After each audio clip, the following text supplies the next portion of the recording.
आकाशवाणी भोपाल से प्रस्तुत हैं प्रादेशिक समाचार।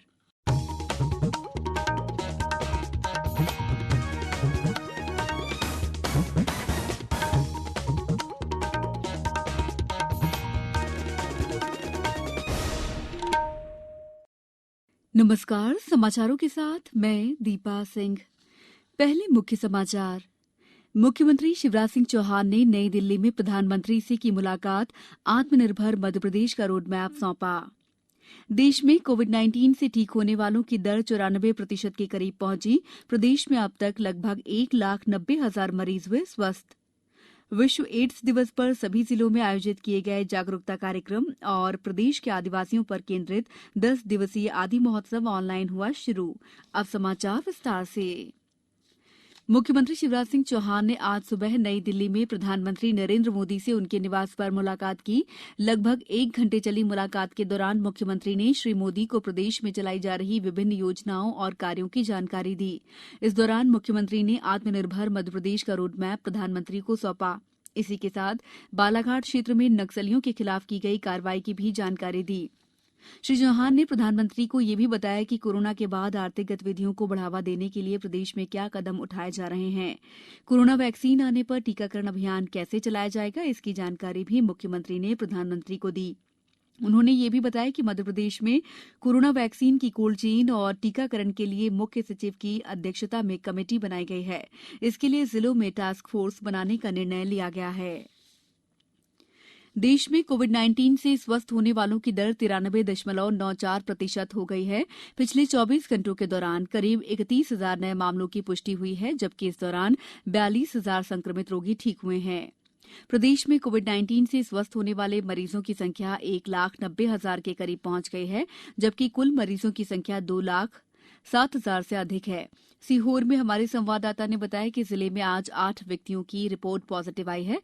इंदौर में कल 542 नए मरीज मिले, जिससे जिले में संक्रमितों की संख्या 42,691 हो गई है। वहीं विभिन्न अस्पतालों से 589 मरीजों के स्वस्थ होने पर उन्हें डिस्चार्ज किया गया।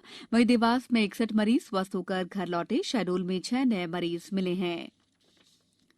ट्राइफेड के क्षेत्रीय निदेशक जगन्नाथ सिंह शेखावत ने प्रधानमंत्री के जन आंदोलन को अपना समर्थन दिया है। उन्होंने लोगों से 2 गज की सुरक्षित दूरी बनाने, बार बार हाथ धोने और मास्क लगाने की अपील की है। तो सबको ये ध्यान रखना है कि हमेशा मास्क लगा के रखें, एक दूसरे से मिलते टाइम कम से कम 2 गज की दूरी रखें, बार बार हाथों को साफ करते रहें, सैनिटाइज करते रहें। बचाव ही इलाज है, क्योंकि इसका भी इलाज आया नहीं है।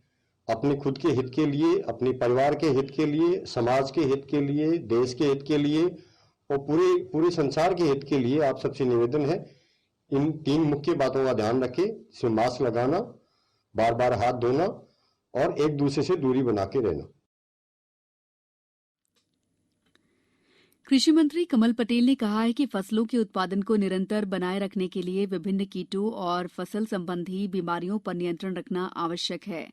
अंतर्राष्ट्रीय फसल स्वास्थ्य वर्ष पर आयोजित राष्ट्रीय सेमिनार को संबोधित करते हुए श्री पटेल ने कहा कि एकीकृत कीट प्रबंधन और एकीकृत पोषक तत्व प्रबंधन के द्वारा एग्रो केमिकल्स का विवेकपूर्ण उपयोग कर हम न केवल उत्पादन को बढ़ा सकते हैं, बल्कि पर्यावरण को भी प्रतिकूल प्रभाव से बचा सकते हैं।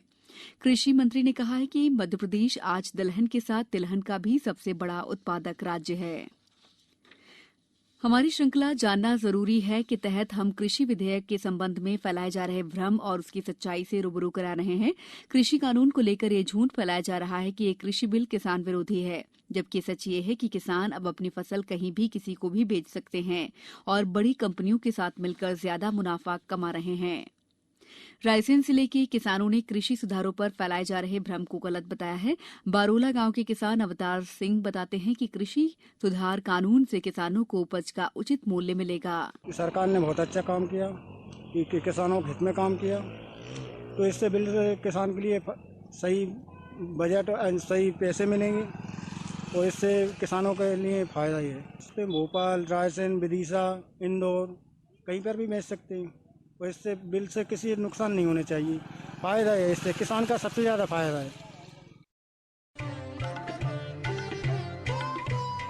कोविड-19 से बचाव और सुरक्षित रहने के 3 उपाय। मास्क लगाएं, 2 गज दूरी है जरूरी, सुरक्षित दूरी रखें, हाथ और मुंह साफ रखें।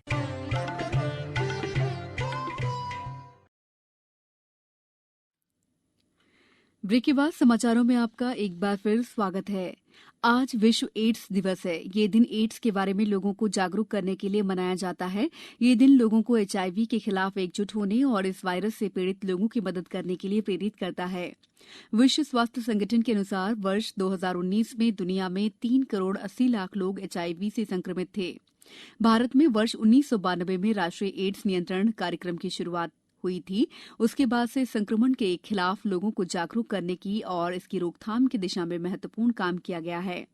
हमारे संवाददाता ने बताया कि प्रदेश में एड्स रोगियों की संख्या बढ़ रही है। मध्य प्रदेश में सर्वाधिक 12,773 मरीज इंदौर में हैं। दूसरे नंबर पर भोपाल है, यहाँ पर 7,000 से अधिक मरीज हैं, जबकि जबलपुर में 6,787 और ग्वालियर में 3,000 से ज़्यादा HIV मरीज हैं।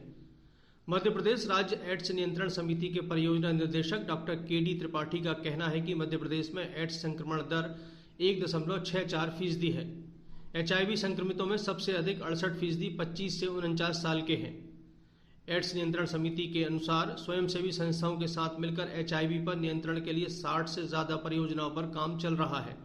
सरकार का लक्ष्य 2030 तक एड्स को पूरी तरह से समाप्त करना है। संजीव शर्मा, आकाशवाणी समाचार, भोपाल।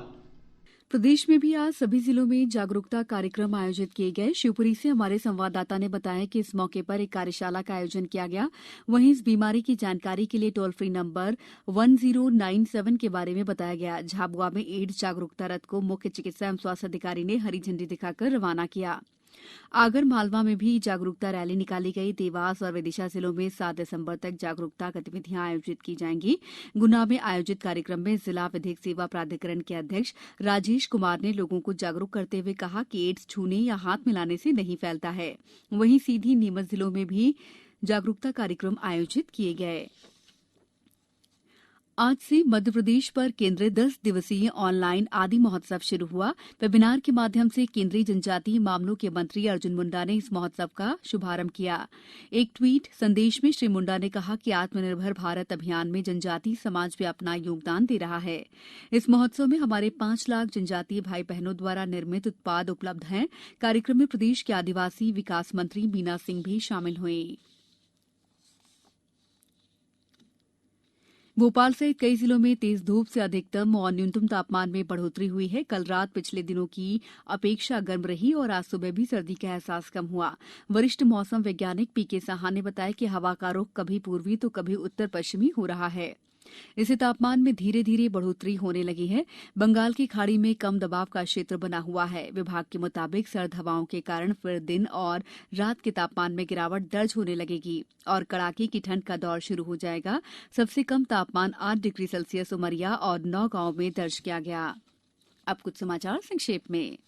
अशोकनगर कलेक्टर अभय वर्मा ने जिले के मुंगावली तहसील में पदस्थ एक नायब नाजिर को शासकीय कार्य में लापरवाही बरतने पर निलंबित कर दिया है। सीहोर जिले के आष्ठा विकासखंड के अंतर्गत उप स्वास्थ्य केंद्र श्यामपुर, पगारिया हाट और बोरखेड़ा में नवीन प्रसव केंद्र का शुभारंभ आज किया गया। सीमा सुरक्षा बल का 56वां स्थापना दिवस आज ग्वालियर के टेकनपुर में भी हर्षोल्लास के साथ मनाया गया। झाबुआ कलेक्टर ने जिले में आधार कार्ड में सुधार के लिए निर्धारित शुल्क लेने के निर्देश दिए हैं। अंत में मुख्य समाचार एक बार फिर। मुख्यमंत्री शिवराज सिंह चौहान ने नई दिल्ली में प्रधानमंत्री से की मुलाकात। आत्मनिर्भर मध्यप्रदेश का रोड मैप सौंपा। देश में कोविड-19 से ठीक होने वालों की दर 94% के करीब पहुंची। प्रदेश में अब तक लगभग 1,90,000 मरीज हुए स्वस्थ। विश्व एड्स दिवस पर सभी जिलों में आयोजित किए गए जागरूकता कार्यक्रम और प्रदेश के आदिवासियों पर केंद्रित 10 दिवसीय आदि महोत्सव ऑनलाइन शुरू हुआ। बुलेटिन के अंत में आप सभी से एक अपील, मास्क और 2 गज की दूरी, हाथ धोना भी है जरूरी। नमस्कार।